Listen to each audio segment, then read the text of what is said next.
En fait, je vois pas forcément ça comme une fin en soi. Attends, tu voulais des réponses courtes? Oui. Locatif ou achat-revente? Achat-revente. Pas de problème avec les locataires. Je peux pas parler aux gens. Ouais, je peux pas parler aux gens, moi.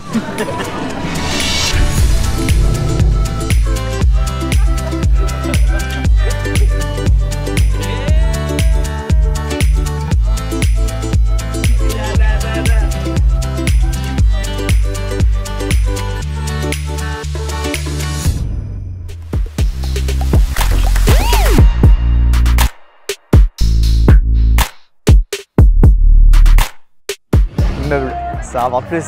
Immeuble. Immeuble, la rentabilité. Immeuble. Immeuble. C'est-à-dire que si on a 3 logements, possiblement 2 logements paieront le crédit et le troisième c'est le plus. Immeuble. Les risques ils sont dilués et l'avantage d'avoir d'un seul coup plusieurs appartements.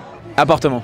Plus sécuritaire. Immeuble pour moi. On met autant d'énergie pour un immeuble que pour un appartement. Immeuble, plus rentable, moins de temps, plus d'argent. Gros travaux, parce qu'il est possible de défiscaliser la majorité, enfin tous les travaux. Gros travaux. Gros travaux. Gros travaux mais faits par les autres. Rénovation légère, sécuritaire encore. Gros travaux, parce que moi, comme c'est les immeubles, donc gros travaux. Gros travaux. La formation nous dit gros travaux. Plutôt gros travaux parce que c'est là où j'arrive à voir le potentiel et à mettre de la valeur ajoutée dans le bien. Gros travaux, encore une fois, on refait tout de A à Z, plus d'argent. Rentier pour avoir une certaine liberté financière et être libre de son temps, parce que pour moi le temps c'est ce qu'il y a de plus précieux. Rentier. Rentier. Rentier. Alors de base plutôt salarié parce que je vois ça plutôt comme une diversification des revenus, mais à terme clairement rentier. Rentier. Rentier pour la liberté. Rentier. Rentier. Liberté financière.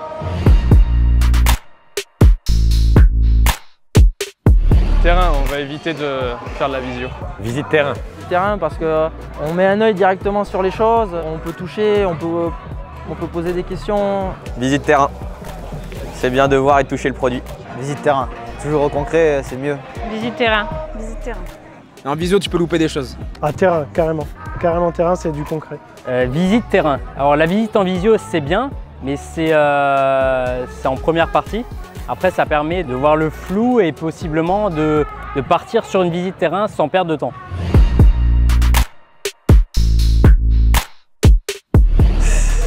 C'est compliqué ça.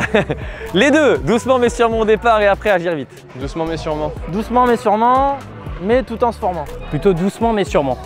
C'est quand même une question d'argent, on n'achète pas une baguette, donc faut quand même prendre le temps. Agir doucement, faut réfléchir pour éviter les erreurs. Entre les deux, je dirais agir vite mais sûrement, donc finalement c'est à une vitesse de croisière qui permet d'avoir des investissements solides. Les deux, on va dire. Doucement mais sûrement. Agir doucement mais sûrement. Faut être la tordue. Doucement mais sûrement pour pas faire d'erreur. C'est universel. Non, non, doucement mais sûrement, mais pour être sûr de faire... Même, hein. Mais un peu rapide, mais il faut que ça soit encadré, quoi. Le plus long possible. Crédit de 30 ans. Crédit de 25 ans pour baisser les mensualités et augmenter le cash flow. Crédit 25 ans. Les mensualités plus petites et on peut investir plus. 25 ans. 25. Pour nous, ce sera crédit 20 ans, parce qu'on a déjà une résidence principale. 25 ans. 30 ans. Le plus long possible.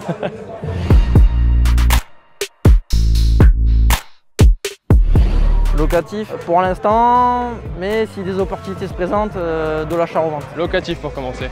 50-50. Ah, locatif. Locatif pour commencer. Achat-revente par la suite quand il y aura un fonds de roulement. Crédit de 25 ans. Un peu les deux, ça dépend du projet. Achat-revente.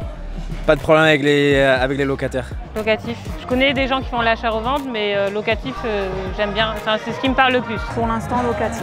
Quand on sera plus rodé, peut-être achat-revente. Pour l'instant, locatif. À terme, peut-être achat-revente. Longue durée dans un premier temps, en tout cas pour faire les calculs, pour être sûr que le bien est rentable et pour exploser les rentabilités, location courte durée sans hésiter. Location longue durée, moins de choses à penser, psychologiquement c'est plus reposant. Pareil, ça dépend du projet. Longue durée. sécuritaire encore. Un peu les deux. Parce que en fait, du cash d'un côté et de la sécurité de l'autre. Courte durée. Location longue durée pour se faire la main. Et courte durée, déjà quand on aura plus d'expérience et trouver un lieu adéquat pour ça. Longue durée pour commencer aussi, ouais. 50-50. Alors pour ma part, location longue durée, parce que la location longue durée, en fait, elle est beaucoup moins chronophage. Il n'y a pas besoin de faire appel à une conciergerie. Longue durée. Pas envie de m'emmerder à aller toutes les semaines voir le locataire.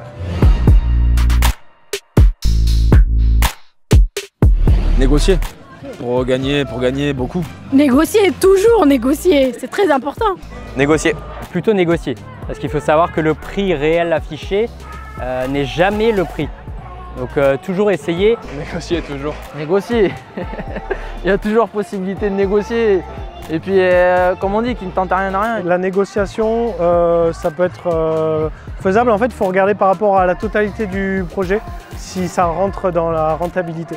Négocier. Négocier. Négocier, c'est la base. Négocier. Toujours négocier.